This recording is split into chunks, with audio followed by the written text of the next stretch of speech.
If you need it. Ooh. If you want it. Fry's has it. Be surprised at Fry's. This 17-inch flat panel display, $199.99 after mail-in rebate. Norton System Works Premier 2005 is net to zero after upgrade and mail-in rebates. Get this Olympus 8-megapixel digital camera, now $997. Remember, your best buys are always at Fry's. Guaranteed. Fry's Electronics. Truthfully, while Fry's was a big box chain, you might not have heard of this one depending on where you live, because they weren't as prevalent or as widespread as a lot of the other companies I've talked about. Fry's was mostly a West Coast thing when it comes to America specifically. A lot of their locations, in fact most of them, were in California. However, there were quite a number in Texas, a couple in Georgia, a few in the Midwest, but most of them were over in the western part of the United States. Regardless, though, they were a very popular chain among their avid fan base, because Fry's was pretty distinctive in their approach to business. They were thematic, quite literally. Almost every single store had a different theme associated with it. For example, the one in Campbell, California was themed after ancient Egypt. Burbank, California was 1950s science fiction. Roseville, California was railroads. Las Vegas, Nevada was Las Vegas Strip, which seems both appropriate and really lazy, actually. Fishers, Indiana was automobile racing, and so on and so forth. The point is that almost every single Fry's had a different aesthetic. There were a few that didn't have a theme at all, but most of them did, and this made Fry's a unique experience, even compared to its competitors. While the primary competition like Best Buy, Circuit City, CompUSA, all had the usual store format of a fairly consistent layout as well as aesthetic, Fry's went against the grain, but in this avenue it was actually a pretty good idea, since, again, it just made them more distinctive. But now they're gone. Quite recently, they went under in 2021, suddenly and unexpectedly, to the point that a lot of people don't even know why. So, let's talk about it. Before we proceed into explaining this though, Fry's Electronics shouldn't be confused with Fry's Supermarkets. While they originate from the same family, the Fry family, if you couldn't guess, they are two completely separate companies. Fry's Supermarkets, or Fry's Food and Drug, dates back all the way to 1954, and it was founded by Donald Fry with the help of his brother Charles. Fry's, the supermarket chain, was sold in 1972 to Dillon's, which about a decade later merged with Kroger, and the Fry's brand is still a division under Kroger. And as of the making of this video, they still have 123 locations under that brand. But as I said, despite originating in the same family, and actually having similarly styled logos, they are not the same company. Although Fry's Electronics does owe its existence to the sale of the supermarket chain. See, when Charles Fry sold the supermarket chain, he decided to share the profit from that sale with his sons, John, Randy, and David. Each of the boys was given $1 million, and they decided, along with John's former girlfriend, Catherine Calder, to reinvest the money in a new startup. They weren't interested in a supermarket chain, though. They didn't really have the passion for it that their dad or their uncle did. But they did like retail, and they saw profit in opening up an electronics store. It probably helped that John worked as the IT manager for the supermarket chain, so he already had a background in electronics. They pulled all their resources together and opened the first Fry's Electronics store in Sunnyvale, California. It was a 20,000 square foot site. And based on that, yeah, this was one that pretty much started out as a big box outlet. While a lot of the other companies we discussed kind of eased into that, Fry's was pretty much a big box from the very beginning, and they were always known for being very large with a wide array of different products. See, this was all kind of John Fry's idea. He served as CEO, Randy was president, and David was CFO, while Catherine was executive vice president. John thought they should use the model of grocery retailing, but instead of groceries, they would just replace all that with electronic supplies. And a lot of electronic supplies. Like stuff a lot of people wouldn't necessarily think you could just buy on a whim. Very few retail outlets sold off-the-shelf microprocessors, for example. Fry's did. And on top of the electronics, they sold things like t-shirts, books, And oddly, in the early days, they actually had about half the store with groceries, which is a weird combination. Come get your electronics, also do your groceries? What? Why would you? That was probably force of habit given their background. Over time, they would diminish the grocery section to mostly just soda and snacks. And if you aren't really familiar with them, and maybe my explanation isn't making it clear, well, if you're a technical person, you could probably consider Fry's the physical store version of a site like Newegg. You could go in there and get pretty much any kind of individual component for a computer you wanted, whereas other chains like Best Buy and Circuit City specialized more in pre-built computers with a few different individual components, but not a tremendous amount. Fry's had all the components you could want. They saw growth over time, and Fry's locations were huge even by big box standards, allowing them to fit as much stuff in them as possible. And they were relatively conservative with their expansion. As I said when we first started talking about this, they didn't really have a lot of stores in the grand scheme of things, but that kind of worked for them. Since they were so large, their overhead would have been expensive on its own. But even during hard times, like the Great Recession for example, which helped finish off some of their competitors like Circuit City, Fry's was able to stay afloat. They didn't have as many locations to worry about being unprofitable, because they, well, just didn't have as many locations in general. They had a total of 34 locations by August of 2014, though they only had 30 when they finally closed down all operations in 2021. But why? What happened to them? They had a loyal fan base, a unique for their market business model. What could possibly have gone wrong here? Well, it was a few things. According to the Fry's themselves, they claim that it was due to COVID-19, which, okay, normally I think of that as more of an excuse when it comes to these sorts of things, as everyone tries to blame the pandemic, but in their case, that's probably at least partially true. Every single retail outlet on the planet saw a significant decline in revenue during the pandemic. People just didn't have money and couldn't go out to shop. Everyone had to go online, and there were plenty of other online retailers that were better than Fry's, like, well, Newegg, which is a convenient segue into the fact that Fry's was really brutally late to the whole online sales thing, and even when they did do it, it was done stupidly. They first started offering low-cost internet access through their original web address, which is just frys.com. That's great, but that's not part sales. That's not what you're supposed to be. What? Why would you? I don't understand. Don't worry, the following year, November 2001, they would purchase an e-commerce site, Siberian Outpost, and started online sales. Great. Except they used a completely different URL, outpost.com, which meant that loyal customers who would have loved to purchase from Fry's were kind of confused as to whether or not this was Fry's. Like, the names weren't associated at all. Why did you call it something different? That's the stupidest thing.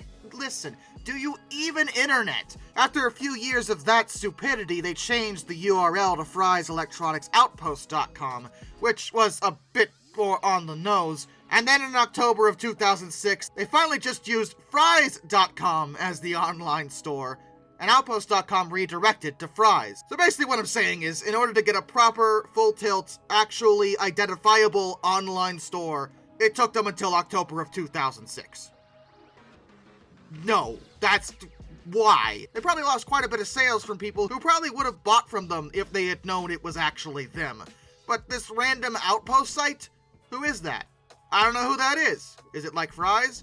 I don't know. I guess I'll go to Amazon instead because I trust them. We've seen this problem before, and yeah, it was a problem. But they still lasted until 2021. Was that the only issue? Well, no. Fry's had other problems, and that was down to their modus operandi. And by that I mean they had a very questionable operational strategy in terms of dealing with their customers. Oh, also blatant corporate corruption. That happened too! Fry's Electronics had a very loyal and devoted fan base, but they weren't without their criticisms, and one of the big problems that people had with Fry's is that their customer service, frankly, sucked. They were awful about dealing with customers, and their loyalists probably didn't even notice because the loyalists were the techies, the people who went into a Fry's and knew what they were looking for anyway. But when it came to someone who just didn't know, Fry's locations developed a reputation as just not being very helpful or even very friendly. By the late 90s, a lot of customers were reporting that they were frustrated with going to Fry's because every time they did, they felt like they weren't even wanted there. It wasn't a welcoming atmosphere for the average person. It felt very elitist. And, well, an average person doesn't know about computers. I know more than them. And that's really sweet.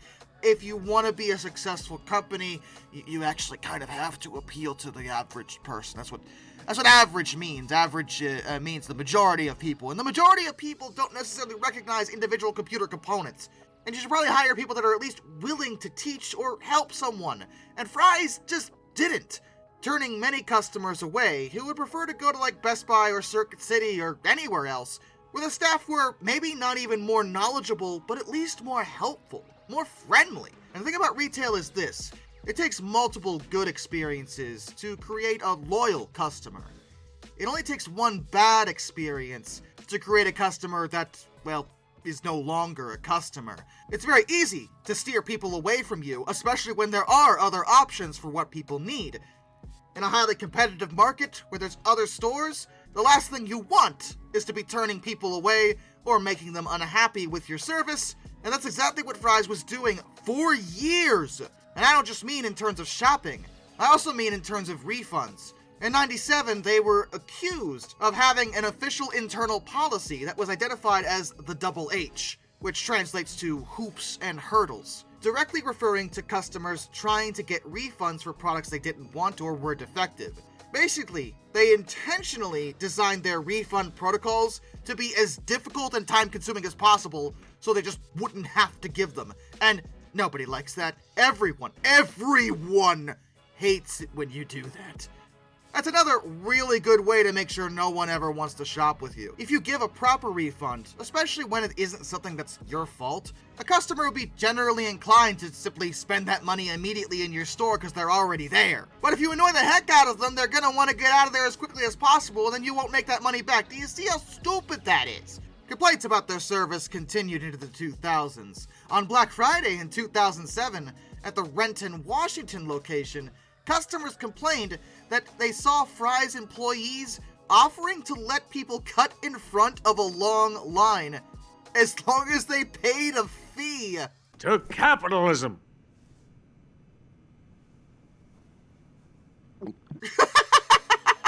Okay, I'll be real with you, I actually kind of applaud the shamelessness here, but naturally, people didn't appreciate this. Bad press soon followed, so Fry's management offered anyone who had paid the fee their money back. In 2008, they had to pay a fine of $384,000 to the FCC because Fry's had failed to place the required analog-only tuner, consumer alert label, on their analog televisions. It was so rock stupid, like seriously. And that same year, well, I mentioned corporate corruption earlier. Yeah, there was that going on too, particularly with one man, whose name I'm gonna attempt to pronounce, and probably butcher, but he's a criminal, so whatever. Osaf Umar Siddiqui or Siddiqui. Not 100% in the last name. Fortunately for me, he actually went by Omar, which is easy enough for me to pronounce, so we'll go with that. Omar was a Pakistani American, and he served as the vice president of Fry's Electronics, having been originally hired in 1988. Given he was one of the top executives, he received an annual salary of 6 figures. So you think he was pretty well off and be totally content with that? No, you fool. Of course not. Ridiculous. He wanted more. Mostly because Omar was a disgusting, outrageous, unapologetic gambling addict. Dude could not get enough of his casinos, and it was a serious problem, legitimately. He had an addiction, but he obviously needed more money in order to fund said addiction. How he did this was through what was effectively embezzlement. He negotiated with suppliers for Fry's, the company, to pay higher prices in exchange for personal kickbacks, which could total as much as 31% of the total cost. Effectively, he was funneling Fry's money to himself through their suppliers. He set up his own shell company, PC International, to facilitate this and hid $65.6 million in kickbacks. Dude was out of control and wasn't caught for several years, but like I said, he was a gambling addict. And eventually, red flags started to be raised. He wire transferred $70.4 million to the Venetian between 2005 and 2008, and he became quite well known by casino employees as what they called a blackjack machine. They explained that you couldn't deal to him fast enough. He just kept going and going. Give me the cards, deal to me, hit me, hit me, hit me more. You're at 21, sir. Hit me! And he was very bad at gambling, just so we're clear. He played so much that he eventually lost. He never walked away whenever he was up, if he was ever up at all. He spent $162 million at MGM Grand Las Vegas and Las Vegas Sands. And on top of the gambling, he also enjoyed the regular rich people stuff. Fancy cars, bottles of expensive champagne, you know, the usual suit nonsense. And if it were just that, that'd be normal. But it was the casino stuff that really threw everybody off. And when it came to Fry's internally, an employee noticed that Omar had a bunch of confidential spreadsheets, letters, and really high commission amounts on his desk that seemed a little sus. When he was confronted, Omar claimed, well, I'm co-owner of the company, so it's fine. Which, no, you are not. He was inevitably caught, and he would be sentenced to 6 years in prison for his crimes after he was given a plea deal. He pled guilty to 1 count of wire fraud and 1 count of money laundering, and in exchange, the prosecutors agreed to drop 7 other felonies that he was accused of. So that cost Fry's a lot of money over many years, and that was great, that's wonderful. And you'd think that'd be the end of it, but no.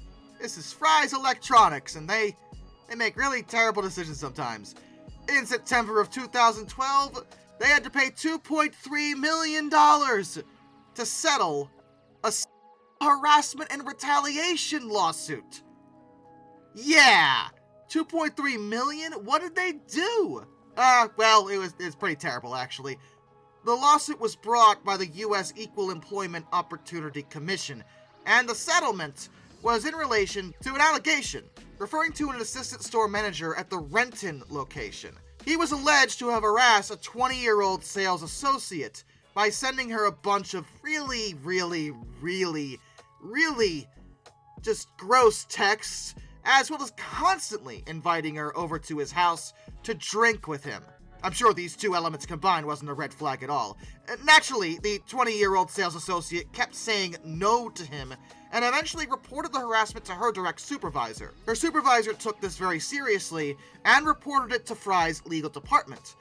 The legal department responded by firing the sales associate who was being harassed.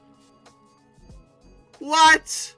And then they proceeded to fire her supervisor, because her supervisor stood up for her and demanded that she be given her job back because, duh. But no, they fired both of them and let the one who was harassing the 20-year-old sales associate keep his job. Because that somehow made sense to more than one person within Fry's. What? And yeah, it cost them $2.3 million. But all they had to do to settle this properly is, fire the person harassing the sales associate. Be very easy to do. There's direct evidence it's going on. Just fire him. You wouldn't lose 2 employees. 2 good employees. You'd be getting rid of 1 bad one. Also, you wouldn't have to pay $2.3 million to settle it. Are you kidding me? And one more minor issue that I just think is a bit funny. In 2017, the store in Webster, Texas, entered headlines because one of the managers set up a display to demonstrate indoor grow lights for sale. That sounds innocent enough. Except they used realistic-looking, though fake, marijuana plants.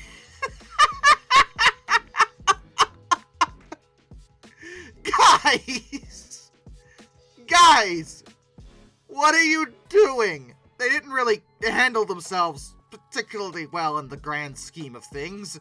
And yeah, they started losing headway. They honestly only stayed afloat so long because A, they still had a very loyal following, and B, they just weren't that large. The fact they only had around 30 stores meant that the cost of their overhead wasn't nearly as high as others, but they still went under. According to them, it was COVID-19 as well as changes in the retail industry, which I translate as code for everyone's buying their components online now. And yeah, that's probably it. Most people just stopped going to Fry's. They'd rather go to Newegg or even Amazon. The online market really kneecapped them, as it did a lot of companies, but Fry's in particular was vulnerable to it because what they were known for was something that was very easy to sell online. Smaller components.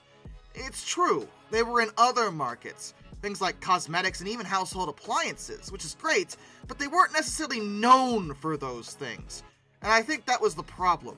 They didn't advertise those elements heavily or invest heavily. They just let them be an option. And the whole thing about appliances, especially appliances actually, is that people really like sales associates to explain appliances and sell them on them, explain why they would want them, like Circuit City used to do back when they were actually paying their workers properly. They were really good at that.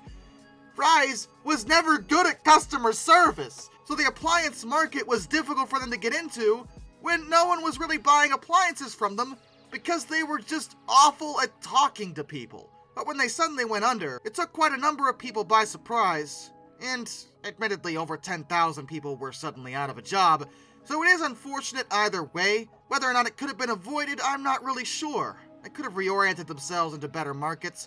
I think the biggest problem was not getting the brand online quick enough and making it known that it was their brand. They could have been a serious competitor to Newegg on the online front. They just didn't. And as such, they were driven out of business, starting the process of liquidating all their remaining assets on April 2nd, 2021. The real question now for some of you is, will they ever come back?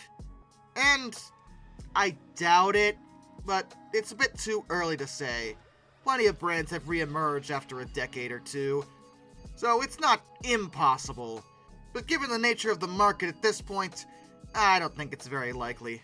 And with that, a special thank you to all my underwater train finders, Some Dude 267, Benjamin Owens, Anzac A1, Arthur Roy, Jack Carson Thrower Videos, Lord Off 444, iSurfer 1405, Charles Kwiatkowski, Matt Weaver, Tom Red Lion, NS Productions 8104, Wheeljack 8401, Rescues Greyhounds, The Baxter, Caleb Crosswhite, Josh Johnson, Caleb Brainwaters, Perez Drenton, Master of None, Travis Linsky, JBL Explorers, Tommy Rossini, Ben McCullough, Panzer Kitsune 131-232, Mark Holding G, Wiz, Mr. Terrevel, Hayden DeGrow, No, Kurt Forkham, Ohio Trucker 1, Mr. Sleepy, Harry, Drew Debris, George Kenny, Kevin Wood, Liam Wright, Morris Owen Productions, Hendrick Motorsports Fan 5, Hannah Bird, Darashi, Your Mom Liked It, Windy City Rails, A Person 723, William Nemo, Dr. Racer 78, Shimasu, Murder Drones Doll, Eric Hutton, AET Museum, NJ 1969, Metal for Life Guy, Andrew Bowen, Crimson Rose, Ryan Weofer, Jared Brussel, Zintac M,